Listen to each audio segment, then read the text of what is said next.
So hey, what's up, y'all? It's Agustin Lozano. I'm here on Lozano's Ambitious Podcast. I'm here with one of my good friends. His name is Yosman. This dude, he's only 18 and he's already doing it big in life. From starting his first business as young as 8 years old. So, we're gonna pick his brain a little bit today. So yeah, man. How's your day going so far? It's been good, bro. I woke up a little late today. I won't lie. Things have, I had a rough start today, but Sure, we was working all day yesterday, so yeah, it's all exactly. good. If anything, I feel inspired by what we did yesterday. You know what I mean? Hey, on the Like real, it's the man. whole reason why I'm doing it in the first place. So, being able to see action, it kind of picks up momentum. Kind of like we were talking about before the podcast started.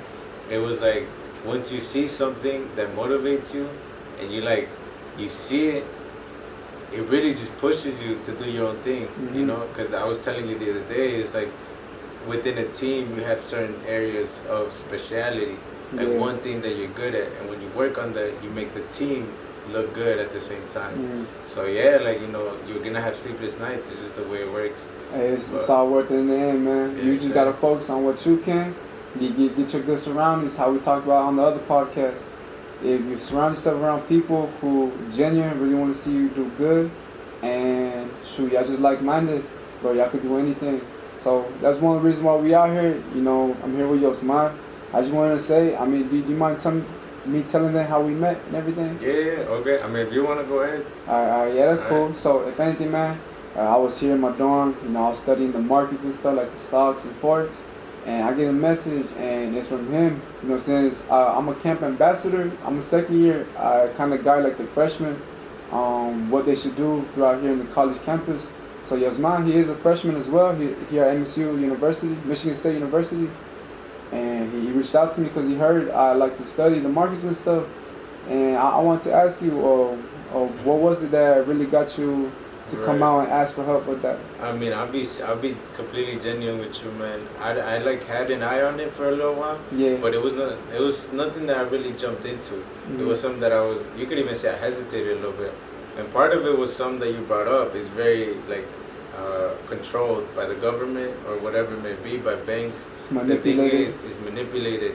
And so when you have a system like that, it's kind of hard to, be your own, be individual. Yeah. Because at the end of the day, someone is above you, which means you're under someone. And that type of control doesn't really roll with me. But at the end of the day, it's something that I just have to see past or see the opportunity in it. And that's kind of why I reached out to you.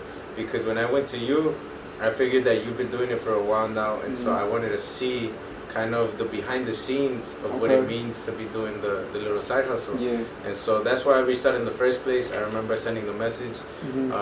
I'll be honest, I think I overheard you. I don't know if you remember, we were doing this activity where we were in a circle and we started calling each other out, like a little name and like an action that went with it. Yeah. And so I remember doing that, and you just so happened to be right next to us. We had like a little group going. And when you were there, you were talking to someone about forex trading. And I was like, oh, that sounds interesting. And that's when I got your phone number. Damn, I don't really remember, honestly. Exactly, right. So I'm always on the eye out for something that, is intriguing, something that, especially something like that, most people tend to oversee it. Most people tend to be like, oh, he's doing his little thing. But with me, I like to be observant and try to look at those things in order to become a part of it. Not necessarily just being, a bystander. I want to see it, I want to live it, I want to be able to grow with you, And so that's why I reached out in the first place. And honestly, the main reason for even going into forex trading, because you know me a little bit, so like my business has always been physical. It has always been labor in a way, like it's never been just online like it is with forex. And so when I went ahead and reached out, it was actually stepping out of my comfort zone. Because honestly, I don't see a big future in me with forex and stuff like that. But if anything, I saw the potential in the knowledge that it holds. For example, you're talking about the influence between the currencies and stuff like that, between current events, the news, and how that impacts the value inflation of the coin. And all of that. Exactly. And so understanding that type of market and that type of behavior within the market, I feel like is essential for me, someone who's looking to make their own business. I feel like if you're able to understand the small things like that, then when it comes big, let's say you become part of that like let's say stocks or something like that. Yeah. When you have your own stock, your own personalized stock, like how will it be impacted by the things surrounding it? And so that's kind of the thing that I wanted to observe, not necessarily mostly trading, Yeah. even though like I did look into trading. If anything, I wanted to conceptualize what Understand it really the whole meant. concept of it. Exactly. I get So that's, I mean, at the end of the day, I feel like I still learned quite a few things. You know, even though I haven't really, gotten my feet wet. Yeah. It's something that I'm looking forward to do. Hopefully in the near future. Yeah, I got you. Hey man, so y'all see, bro, y'all gotta be listening. So I'm guessing you do got a lot planned for your future. I was gonna ask you, which color. So you're always trying to look for an opportunity, right? And how do you see the difference between something actually being an opportunity or like possibly being a waste of time? Right. So what I like to do is be very vigilant. So like I was telling you with my little analogy, right? Yeah. I like to pick out the potential in things. I like to pick out the special things within people. And the way I observe it is simple. It's just character. Like I was telling you the other day, it has a lot to do with the way you present yourself to other people. Your character. Every day is an interview, and if you treat it like that, you'll find the real ones. And by real ones, I really mean like people who are serious about their craft. Yeah. Someone who's actually looking to better themselves and better those around them. And when you're able to identify those talents, like you, for example, when I saw you talking about your podcast, that's something that you were genuinely interested in. Something that was driving you, something that you were working on when no one told you to. And those type of actions really do matter. And so when I see that, that's when I know that, this is a potential investment. This is somewhere where I want to be. An investment, like I said, doesn't have to be capital. It can be time, it can be effort. It can be like right now, when before this podcast, we were doing a little setup. And so that's investment on my part, and I want to be a part of it. I want to be a part of it before it glows up, because I feel like that's where relationships are created, strong relationships at the end of the day. And so when you say, like, how do you discard some of those? The way I look at it is, if you see it as an interview, then you also have to look at the red flags in people. For me, one of my biggest things is if you hesitate. Let's say I run an idea with you, right? Let's say it was this podcast, and I ran like 1,000 ideas with you about your podcast, but you never asked why, you never asked how. You were never interested to the point where, you didn't invite me over and be like, let's see what we can do with this. Like, I remember the first podcast, you didn't really ask for it, but I wanted to be a part of it, and you were more than welcoming. If you wouldn't have done that, then I would have discarded it. I would have been like, he's just all talk. He doesn't really want to do it. And so it's those type of characteristics, that really, if anything, they show you a lot about the person, and simply seeing the person says a lot. Most people think that it's about their actions, but actions come from the person that they are. That's to say, who you are as a person identifies your character. It identifies your behavior. Let's say for example, it's like the whole reason why don't judge a book by a cover exists. It's like, it has nothing to do with the way you look, but it's the way you carry yourself. That's what truly matters. Because you can identify a future millionaire before they become a millionaire simply because of their habits. And you can see it. And so that's kind of the way I like to look at it. I like to look at it like every day is an interview. And that really, you have to leave a good impression in everyone. But yeah, that's... Dang, man, see, that's a lot of wisdom. I'm telling you, I got to stick around to hear everything. We might need like part 2 and part 3 with this. Yeah, I was actually going to talk to you about that. Like, I like that idea that from the first podcast of being able to do, like, after a couple months, like, where are you now? After a year, where are you, And see that development. I feel like when people see the initial, they might think, like, it's inspirational. But think about the process of it. Think about afterwards.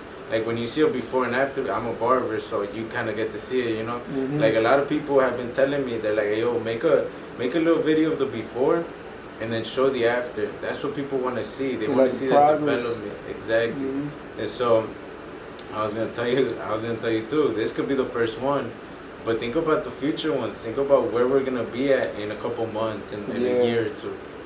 How big we can make it. And like I said, the sky's the limit. It really is. It's just a matter of identifying our path, seeing how we're gonna take it there. But yeah, it's not a matter of if, it's a matter of when at this point. No lie, just take it one step at a time. Exactly. See, man, I was gonna ask you too. So, the character you done built yourself up to, you carry yourself to a certain manner. I could tell. Like you told me beforehand, loyalty and respect all the way, 100%. Exactly. So I was gonna say, man, with all of this, the way you carry yourself, like, how did that come to? Like, how did that? When did that? When was that instilled in you? So it was. I like to say the moment I popped out was the moment that it became a part of me, because, like I said, I don't really have a childhood to talk about. For me, it was almost as if I was programmed to do it. Part of it is, circumstances, the way my dad grew up, and there's this one saying that Damien has, everybody has a first in everything. I like that, man. That exactly. Go deep. And so it was it was my dad's first time being a second dad. You know what I mean? It's like I was the second child, yes, so he might have had experience from the first, but the way he treated me is very different. It's extremely different.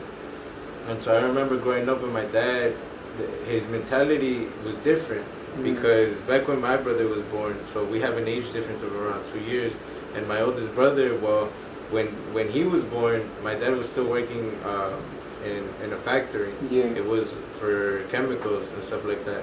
So think about like jabón, or like, for those that don't know, right? Fabuloso. Yeah, like those type of chemicals that you kind of work with.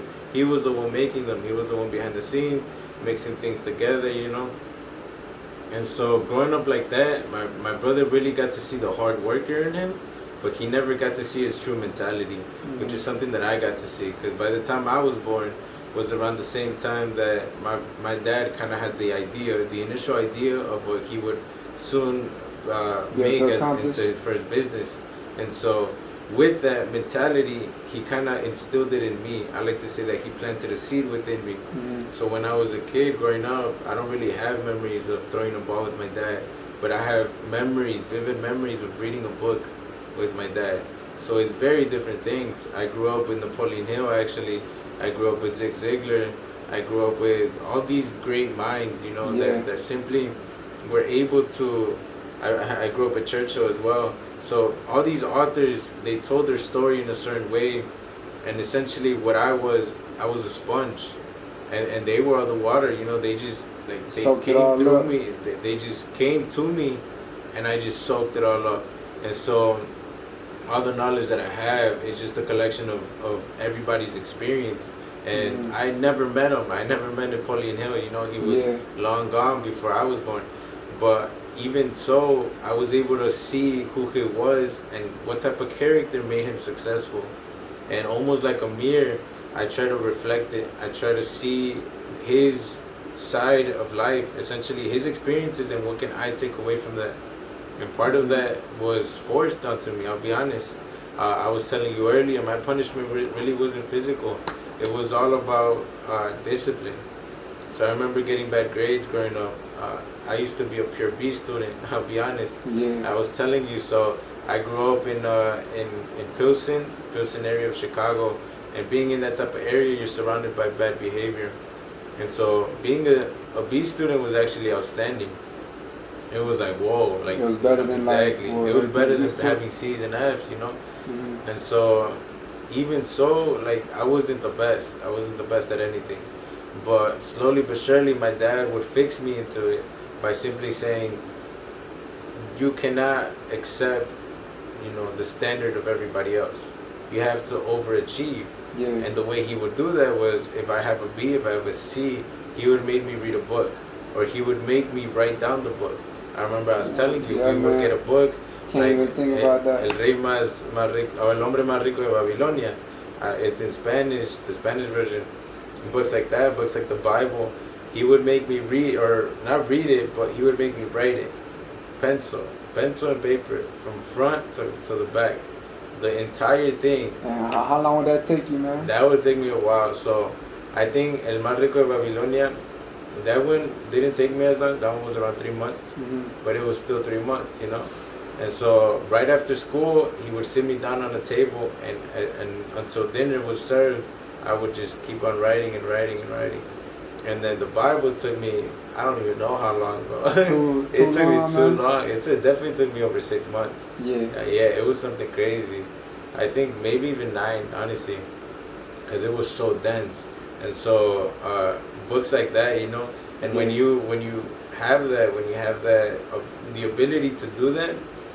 I mean, everybody has the ability, but you have the willingness to. Obviously, I was forced into it as punishment, but when you do it, it serves, like, it gives you a lot of knowledge. Yeah. It really reveals a lot to you because you get into the mind of the author, and at the same time, your writing gets better. So it's a good side on both sides, Yeah. So there's no way you could go wrong. And being taught up like that, it taught you a lot about character, about maturity. And like I was telling you, I had some really good friends with me back in the day. Oh, and it's almost like we raced towards being mature. It's almost like our childhood was simply a snap. Because after that, after we agreed upon, being successful in life, it's almost like we raced our way there. It's like competition after competition to see who's the better one and who's gonna be the best one. Yeah, you and this group of friends, man. You tell me y'all was young. Around what age were y'all? Yeah, so we were together up until like the 5th grade, man. 5th or 6th grade. I still kept in contact around 6th grade, but we weren't physically there. By the time we hit 8th grade, it was only 2 of us out of 10. Yeah. Yeah, so it was a small group for sure, but it was a group of friends that really. I feel like exactly, in a way, like we all had that growth mindset, and that's what you have to have. Like I said, you can't really judge them by their appearances. If I present them to you now, obviously I don't remember them, or I haven't kept in touch, so I don't know how they look like right now. But if I would have shown you back in the day, we would wear shoes that like the soles are peeling off, We would wear shorts that were too big, like it would be our dad's shorts, Like it was those type of things where you were unfortunate, but at the same time, that's not what defined you. Yeah. It was your mentality. And so I would hang around with this group of people a lot, and they taught me the ropes, man. When I was young, these were the type of guys that will push you every day without even doing it on purpose. It would just be who they are. Natural. Exactly. And so I learned a lot from them, man. Yeah, but that was just a little bit about me. Damn, bro. So that's crazy. From the get-go, you was already thinking of all the opportunities, trying to grow and everything, the people around you. Right. And what you call it? I was gonna say, when I'll say go ahead and tell them a little bit about your success, like all this stuff that you're doing already. Okay. You're running some businesses. Like, how did that go? Right. So I remember the earliest business that I ever owned or that I ever practiced was actually the sneaker business, because that's the only one that really took off. Back in the day, we used to do like cutting grass and stuff like that, and we were young, man. I mean, 5th grade is still pretty young, right? But like my dad used to say, like you have 2 hands, you have 2 feet, so work with it. And so that's what we did. And I remember doing the sneaker business. The way we started is I pulled my money with my brother, the oldest one. And so we pulled our money together. It amounted to around $300, and then we had a little fund for my dad, like $100 or $200. So we initially started with like $500 just put together. Yeah. And I remember back in the day, we would have older friends. We would have people who were, just a lot older than us, and we would think that they were really cool. So what we did was we went up to them and we started observing what they were wearing. It was very repetitive. You'd see the Jordans. You'd see some, back in the day it was Vans. You'd see all those styles. I believe there was a brand that has fire, has flame in it. Thrasher, something like that. Oh yeah. You know what I mean? Like the skateboarder type of brand. Exactly. You had Supreme a lot, you had Babe, all those things, all those brands. We just observed them from afar, and we noticed the trend. We noticed that there was a demand for it. And so we wanted to get into the market, and the way we did that was with shoes. We noticed that shoes were a big thing, and back in the day, it was Pharrell Williams. He's an artist, and so he made this collaboration with Adidas to make an NMD model, and he called it the Human Race. And so I remember ordering a couple pairs. Well, actually, we started with one, and then we got our first ever pair. It's like we thought it was a miracle till we even hit on it. Yeah. Little did we know they were sitting on shelves, but we bought it and then we sold it. We sold it to a good friend of ours. We probably made like $20 to $30 profit or something. And so we saw that there was potential in it.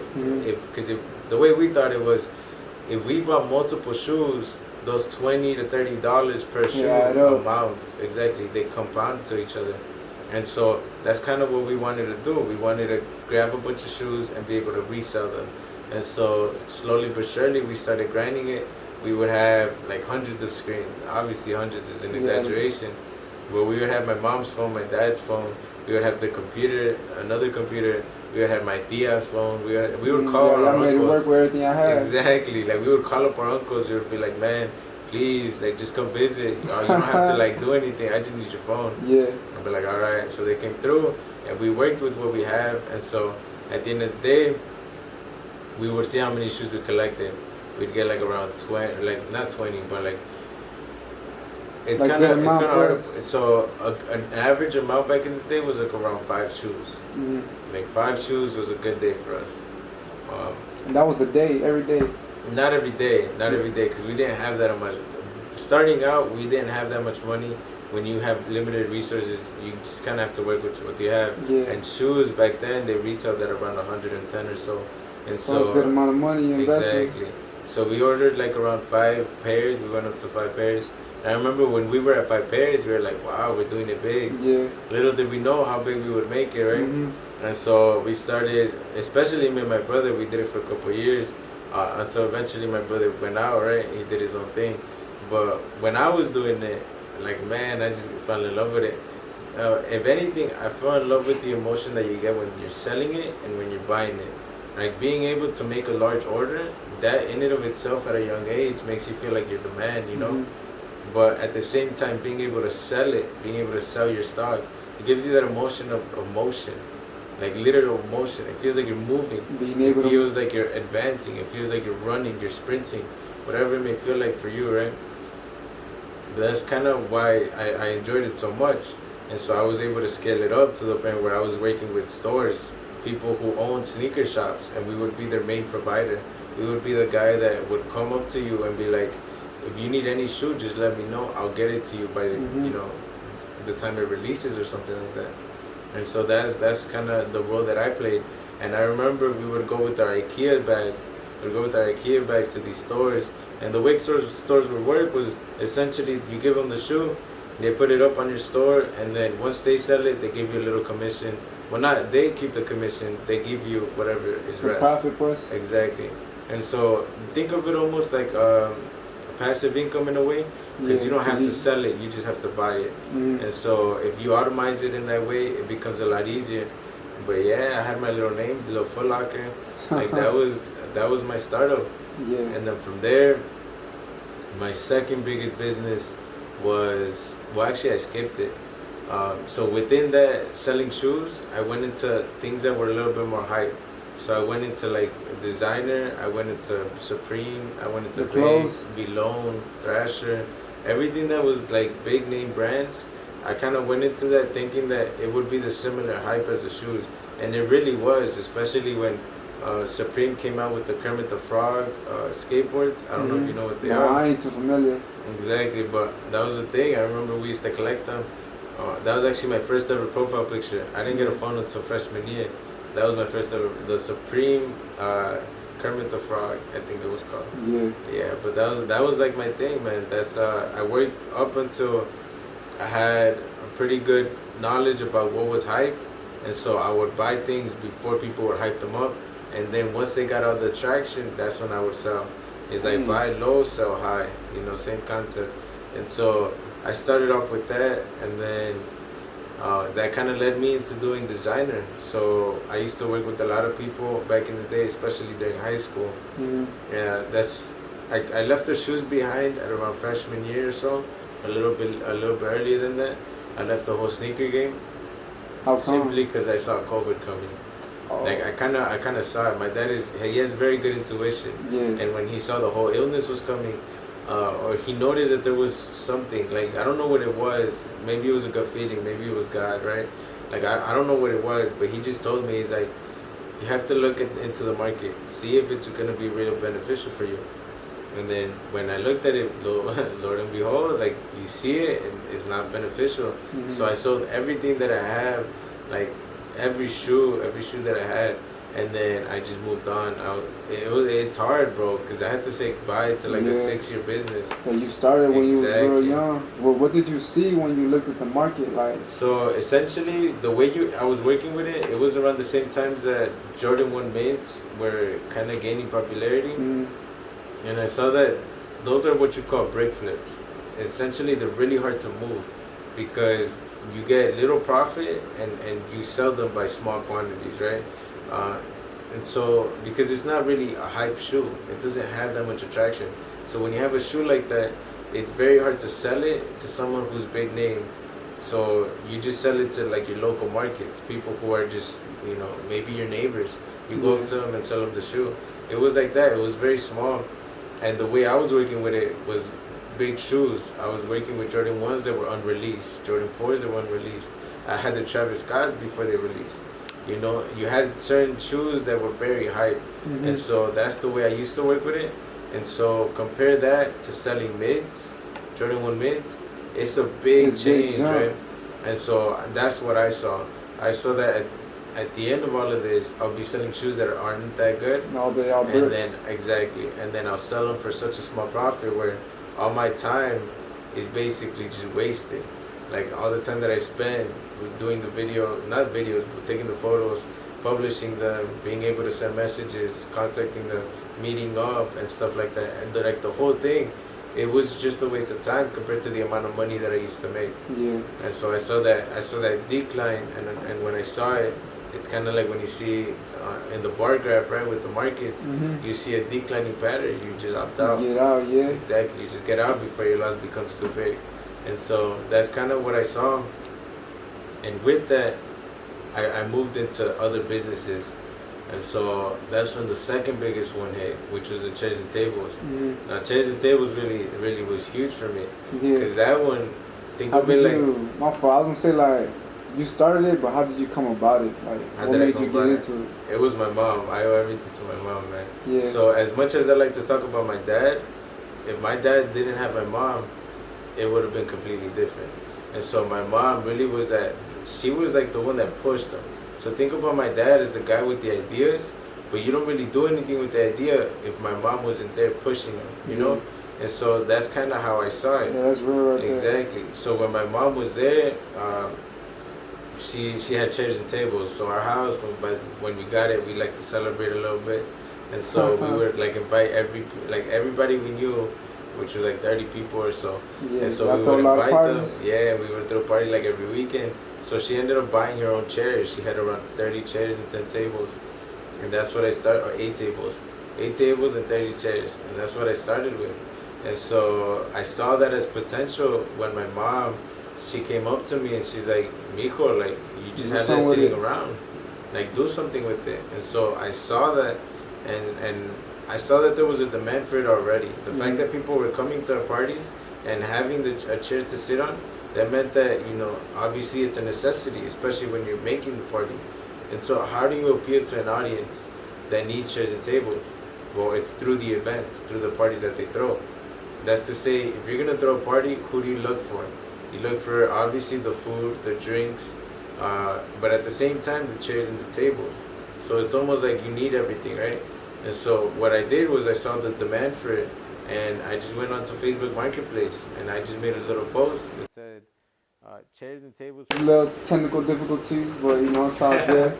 I was going along the process, bro, with all your businesses. I mean, you making it big at such a young age. Is there ever a point in time along your process where like you felt discouraged, or you're like, dang man, I just want to quit, or you don't see the future in it? Like, how did you overcome that, if there was ever a time? Okay, so there was many times. So dealing with people, it's kind of hard to really predict them. And especially when you're dealing with clients. I'm sure you've experienced it with your sales job. Yeah. There's some clients that are really hard to work with. And so when you're doing a rental business, it's hard, especially when my dad likes to say, when you're in check. So when they have the stuff that you rented them, and now they're not willing to give it back or something like that, right? Or maybe they're not willing to pay the full amount. It's hard, it really is. For me in particular, one of the biggest struggles was dealing with customers. Some of them would just make it really hard, and especially when you're the one trying to sell, right? When you're the seller, it's a little harder for you because you're trying to convince them to buy from you, right? Why what you're selling is valuable in their life, like exactly. What type of value or how would it make their life easier? You know what I mean? Exactly like that. And so, when you're trying to do something like that, it's hard because the other person in his mind or their mind, they have it set already. It's like a neutral setting that says, I don't want it. So how do you change it for them? You know, how do you change that little? And most of it has to do subconsciously. And I went into reading about it, the psychology behind it, and that's something that I'm really interested in. But essentially, those type of clients are the ones that made it hard for me. And sometimes you get last minute cancellations. Sometimes, you know, it's bad weather. You have days where it's storming outside, and everybody needs a tent. And you still had to work through that. And I had to work through that. I remember one day in particular where I had enough tents that I would do one right after the other, right? And so I started as early as 6 in the morning. I went into that person's house. They couldn't wake up. I had to ring the doorbell. Nobody woke up. And I spent like 30 minutes. I spent like 30 minutes waiting on them. They never answered. So I left. It's only reasonable at the same time. It's my time you're wasting. So I left. And then I kept doing my orders. The second guy, same thing. They didn't answer. The third guy, I went to them. They answered. I set up and everything. But by then, it's already 10 a.m. You know what I mean? So 2 people just wasting your time? 2 people just wasting my time. And later that day, they called me. They're like, I never received my stuff. I want my deposit back. So whose fault is it? It's on them. It's on them. But you have to, you know, you have to deal with all the yelling. You gotta keep a good reputation as well, all that. Exactly. You have to deal with those type of situations. And most people would see that and be like, man, you know what, let me just give up. Like, it's too much for me. Because you feel the pressure, especially when you're face to face. There's some clients that you maybe got there 2 hours late because a lot of people wasted your time, or they were hard to work with, you know? Or maybe they ordered a tent, but they ordered it with walls, and you forgot the walls, and they're an hour away. Those type of things, right? Because, man, I'll tell you, it's tough.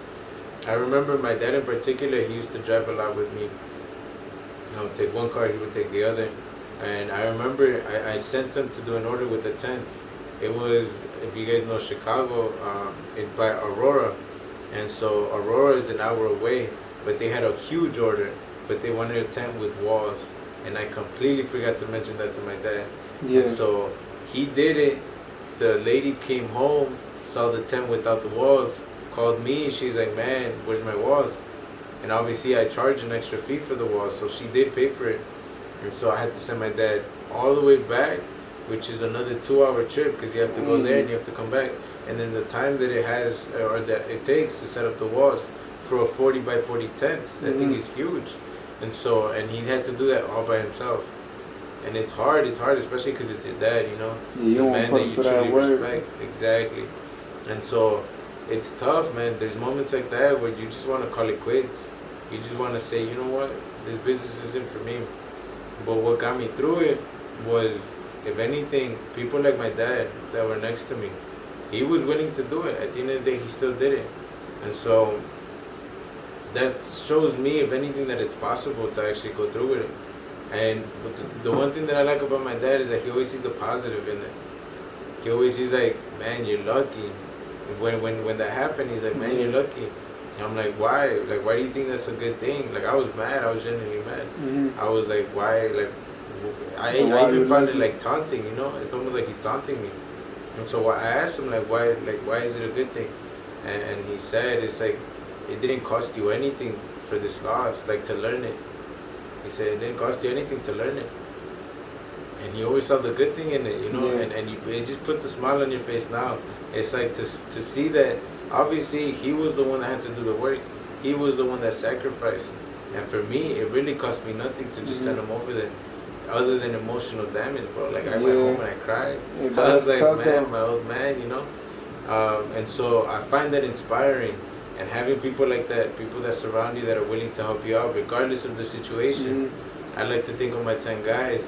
I remember we would put ourselves in bad situations. And at the end of the day, we were surrounded by gang members. but it was the guys that stuck with you even though you knew you were in trouble. They knew that you were at fault. Like, you're the one that messed up. They still stood by your side.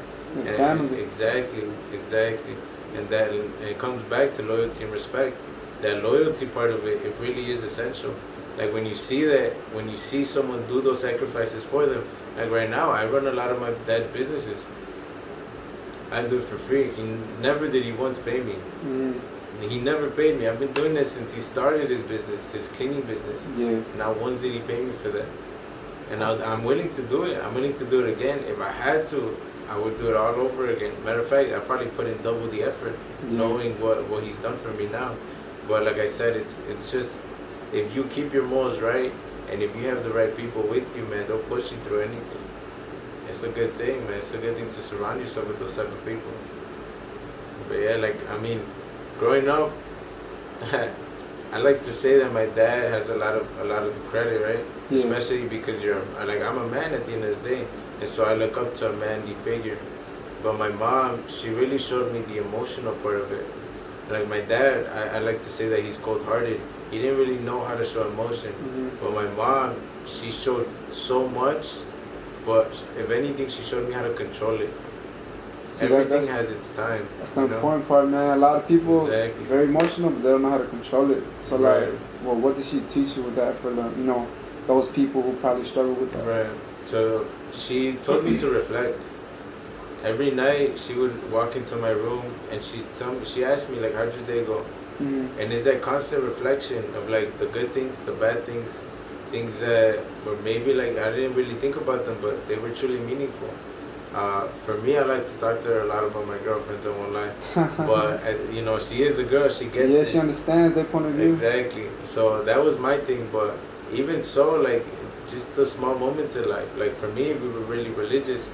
And I remember I went up to her one night, or she went up to me, technically. I was in my bed already. She walked in, and she's like, how'd your day go? And it was a Sunday, so I had just gone from church. And I was like, well, it went all right. But I remember this one thing that Pastor told me, and he told me that I was the leader. And I didn't really know what that meant. Like, for me, I just lived the way I lived, and I didn't think about that. And that's actually how I became a youth leader in my church. Because the pastor came up to me and he said, you're a leader. That's your natural calling. And so I didn't think much of it. But my mom put it into perspective.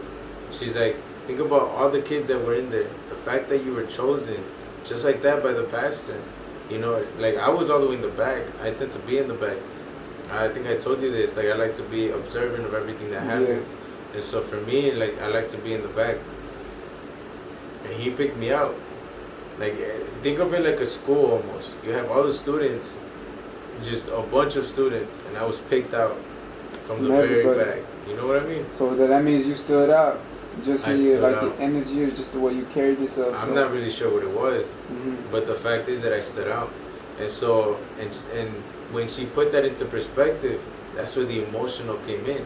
All of a sudden you feel inspired. You're like, man, there's something in me. Yeah. Exactly.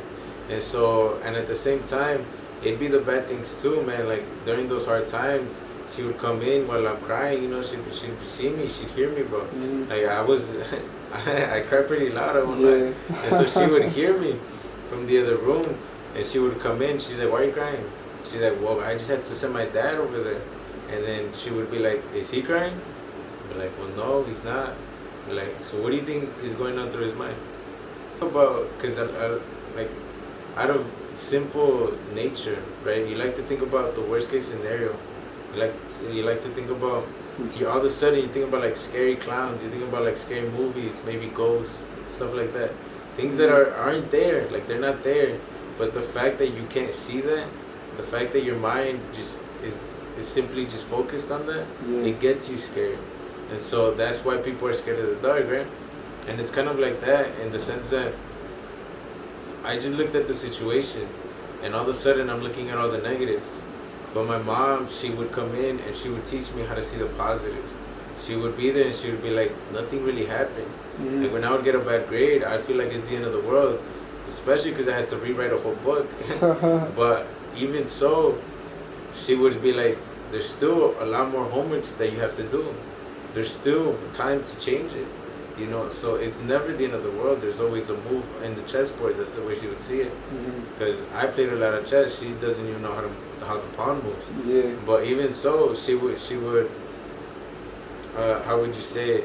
She saw the way I would see things. I'm very strategical with things.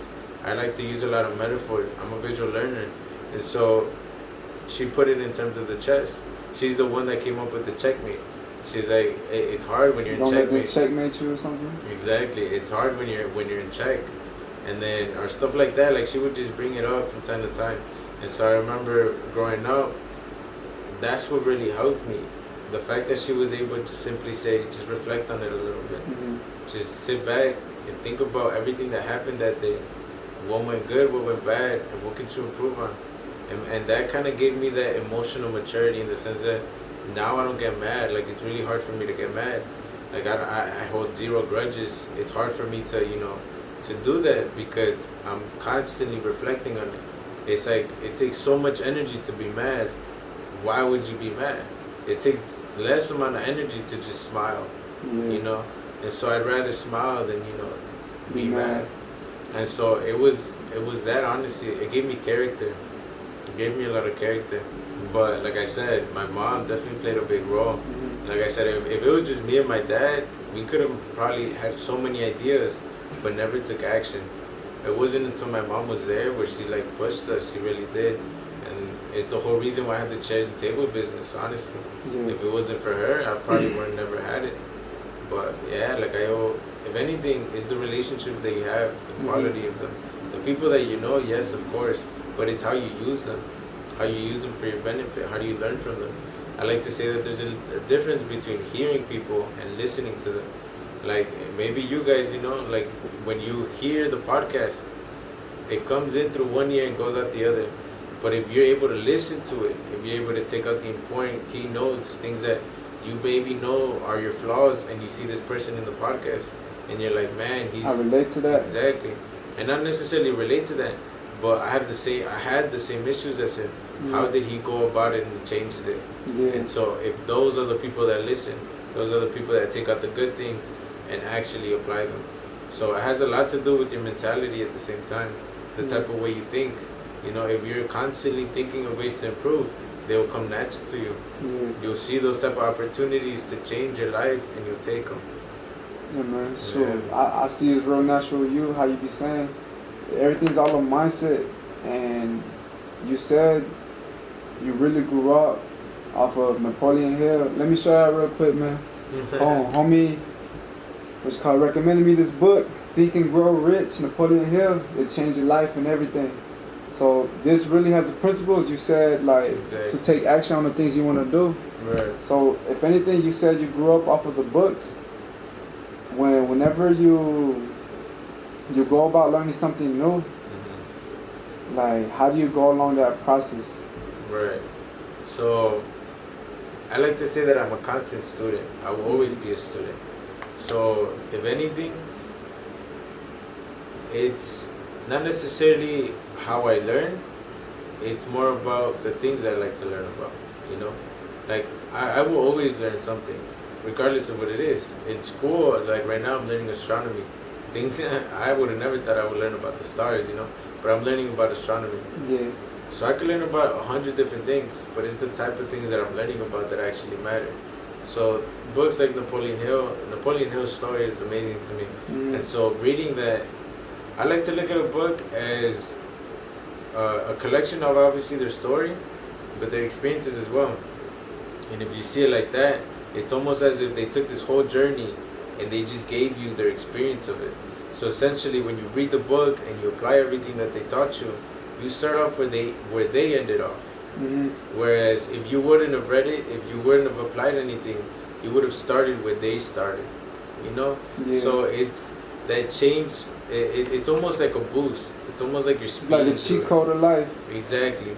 It's like if you're able to start off where they ended, how much further can you take their success? And so like I said, I'm a collection of those books. I take everything. I read 100 books. Probably not, but I'm closing in on 100. And so it's those type of books that really motivate you. I've never read a fictional book like by myself. You know, obviously you have classes, English classes like that. Fly Guy, Captain Underpants, exactly. all that. Like you know, you have things. For me, it was Captain Underpants. Yeah, Captain Underpants. Yeah. And so those type of books, you would see them, and for me, I saw them as a waste of time. Like I said, I was almost programmed into it. It was just a way of life for me. And so I would pick up Napoleon Hill, Zig Ziglar. His books are really good. Yo, what books he wrote? I've heard of his name, but... Right, so the one that I liked the most was See You at the Top. Okay. I liked it so much, I even read it in Spanish. Dang. Yeah, so I had both copies, the English version, the Spanish version, and I wrote both of them as consequence. As in, like, I rewrote the whole thing front to back. Because, I'll be honest with you, my dad didn't like when I didn't make the honor rolls. And so I went 2 years without making the honor rolls. So those were the 2 books you had to write? Those were the 2 books I had to write. Did he let you choose, or like, he's like, here, write this? So he made me write the English version, because one of the reasons why I didn't make the honor roll was because I had a B. Well, I had a C technically. It was a very low B, but it was rounded, and so that C was the reason why I didn't make it into the honor rolls. And so because that C was in English, he made me do it the English version. After that, I didn't make the honor rolls in high school, and in high school you have to take a Spanish class, and so within that Spanish class I had a C. And I was only for the semester, so I don't know why he made it such a big deal, but he saw it and he made me rewrite the Spanish version, simply because, you know, it's a Spanish class. And so, man, that See You at the Top, if anything, it kind of conceptualizes success. Most people like to think of it as a hill, a straight hill, you know, but if you think of it like that, that means you have a limit, which is the limit of your hill. It's like your mountain is limited by its height. Yeah. Where he likes to put it as a race, a straight line. Like if you think about it, think about the earth, right? You have the tallest mountain, which is Everest. But if you keep on walking, you can go around the earth for as many times as you want. That's kind of what success is. There's no cap to your success, is what you make of it. Exactly. How fast you run, how far. And if anything, I like to see it as my success being the journey, not the final outcome. It's almost like the way I was telling you, the way you find success is how you see yourself. How do you make yourself the best version of yourself? That's how you create success. So if you put it like that, being successful is making yourself the best version of you. That's a part of the journey. Whereas whatever you have, whatever that may come with it, whether it be the opportunities, the money, the connections, whatever it may be, what most people think is success, you have it as a consequence. You have that as a consequence of just being you. And so for me, the way that looked like was, I'll be honest, I had money back in the day, and I was very fortunate for it. But for me, it's very materialistic. Dollar bills are just a piece of paper to me, you know. But obviously, I used it for my benefit. I saw ways that I could take advantage of it, and I saw it as a tool. I saw it as a tool above all else, but not the main priority. The main priority was, how can I gain more knowledge? How can I do this business differently? How can I expand it? How can I perfect my craft?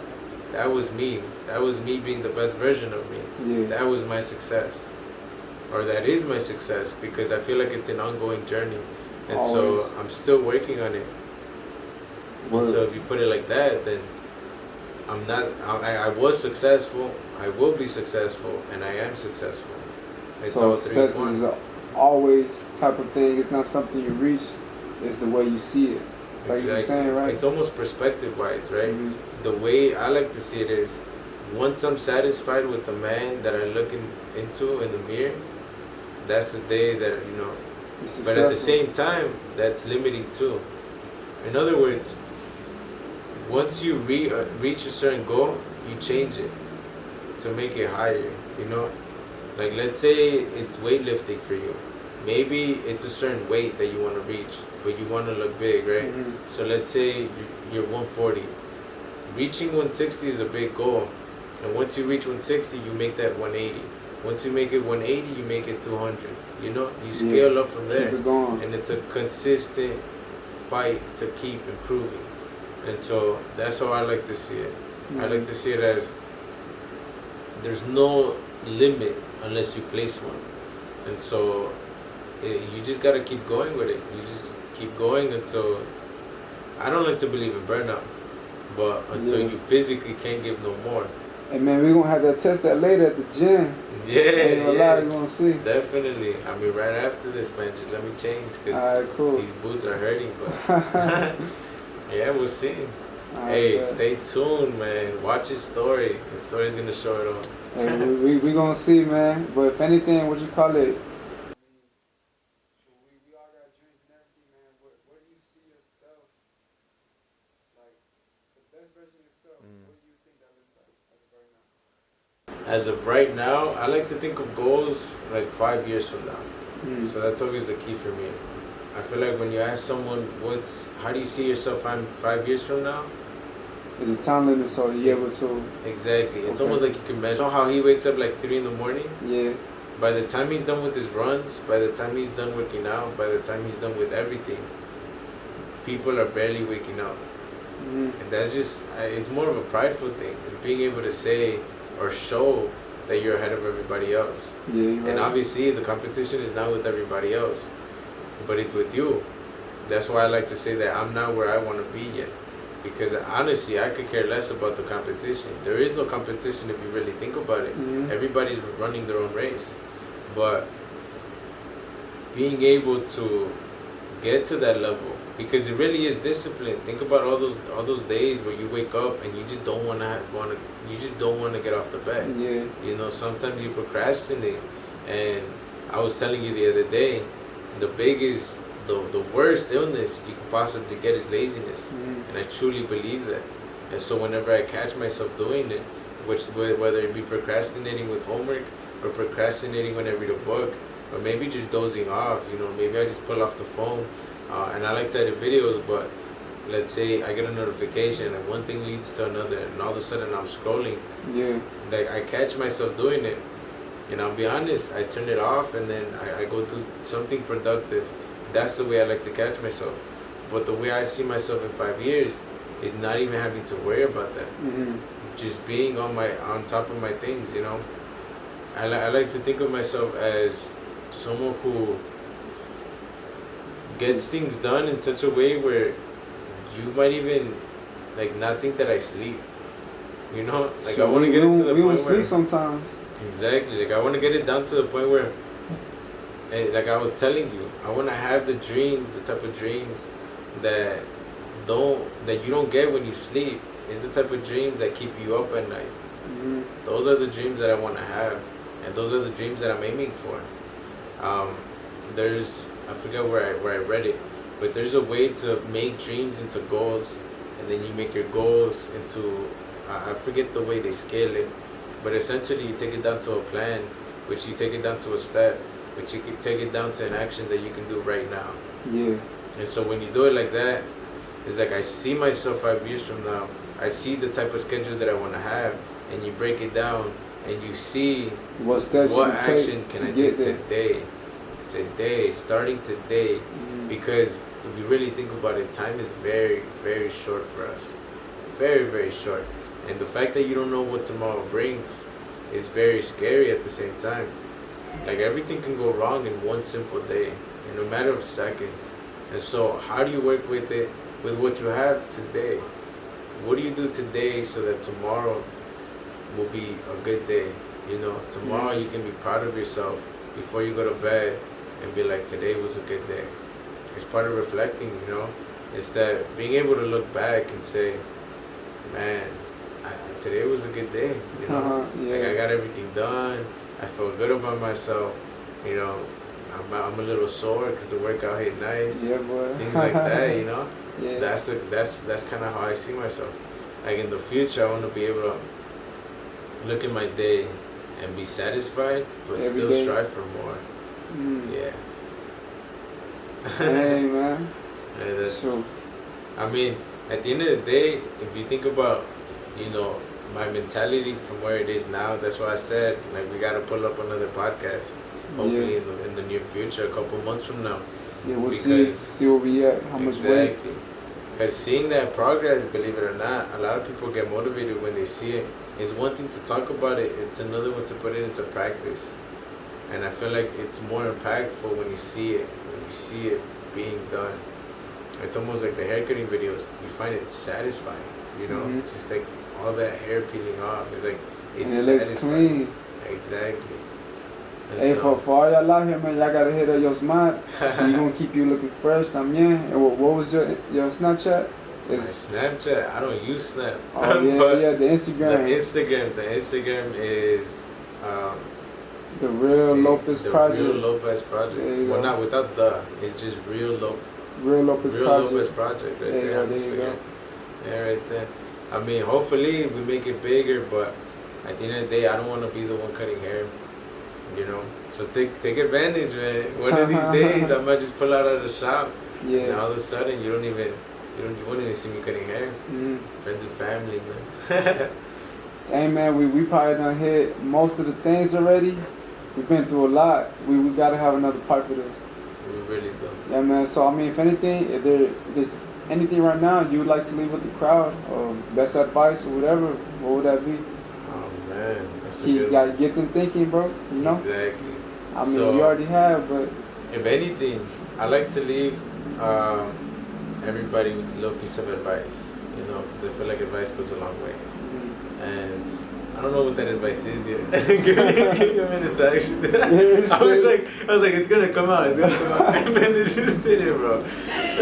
Well, I'll give you the best advice you tell me. Okay. It's something it is. Damn. So if anything, homie, man, he gave me the advice is, whatever you wanna do, go ahead and take action, man. Because at the end of the day, whatever you wanna do, it's basically the knowledge, the experience that is waiting to be learned.